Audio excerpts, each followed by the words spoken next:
Célia, on va découvrir parmi tes créations une robe qui à la fois a un historique familial et amical, et c'est la robe que tu as appelée. Alors, elle s'appelle Les Tulipes. Très bien. En hommage à une chambre que j'adore chez un de nos amis qui loue beaucoup son château pour des mariages. C'est vraiment un des jolis lieux en France au château de Valérie, château des Condés anciennement. Et donc, tu as une chambre jaune magnifique avec un lit à baldaquin, comme j'adore. Voilà, c'est rempli dans ce château de lits à baldaquin. Mais notamment, tu as une pièce célèbre voilà, que ma fille adore. Emma a adoré cette pièce. Et donc là, on est dans une jupe et un bustier, puisque je suis assez connue. C'est ce qui est très connu chez moi. Ouais. C'est très pratique parce que ça permet d'habiller beaucoup de types physiques. Parce que souvent les femmes, souvent elles te parlent de leur tour de poitrine, leur tour de hanche, mais c'est surtout aussi une hauteur de buste. C'est ça. Comment sont positionnées les hanches par rapport aux épaules.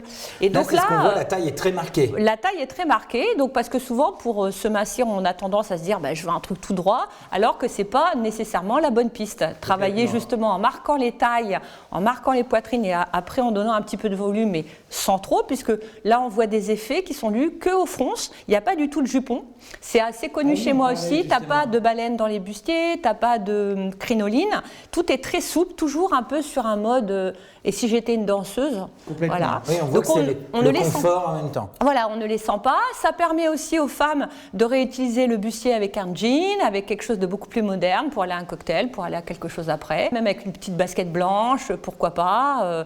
Ou ça peut être en effet, on garde le bustier pour la mairie le matin ou l'église. Voilà. Et éventuellement, on passe en mode un petit peu soirée. Absolument, avec les accessoirisations ou une version courte qu'on essaiera certainement plus tard. Mais en tout cas, alors là, c'est un petit hommage à quelque chose de très frais, puisque comme tu le sais, je suis connue pour le côté champêtre, mais dans le champêtre, il y a de tout. Il y a la garden party, il y a le rustique, il y a le bohème, il y a des palettes beaucoup plus larges. Il y a les Gretchen, tu vois, ça m'est arrivé de faire des robes avec des grosses cerises ou des gros artichauts, voilà, parce que tu te maries au fin fond du cœur de la Bretagne. Voilà, il faut savoir s'amuser. Alors évidemment, encore une fois, tout le monde ne peut pas tout porter, puisque on est dans un jaune. Poser la question. Voilà, dans un jaune qui est presque un petit jaune canari. Bon, voilà, il faut le physique, la couleur de peau. Et si ça ne marche pas, je la sors dans d'autres codes couleurs. Ça m'est arrivé de la faire en vert pomme. On choisit ce qui convient le mieux. Là, on a quoi comme matière ?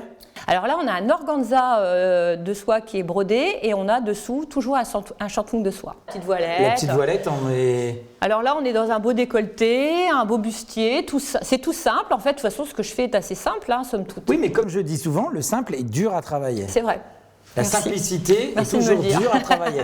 Écoute, Zélia, merci beaucoup. On a hâte de trouver des nouvelles robes à voir avec toi.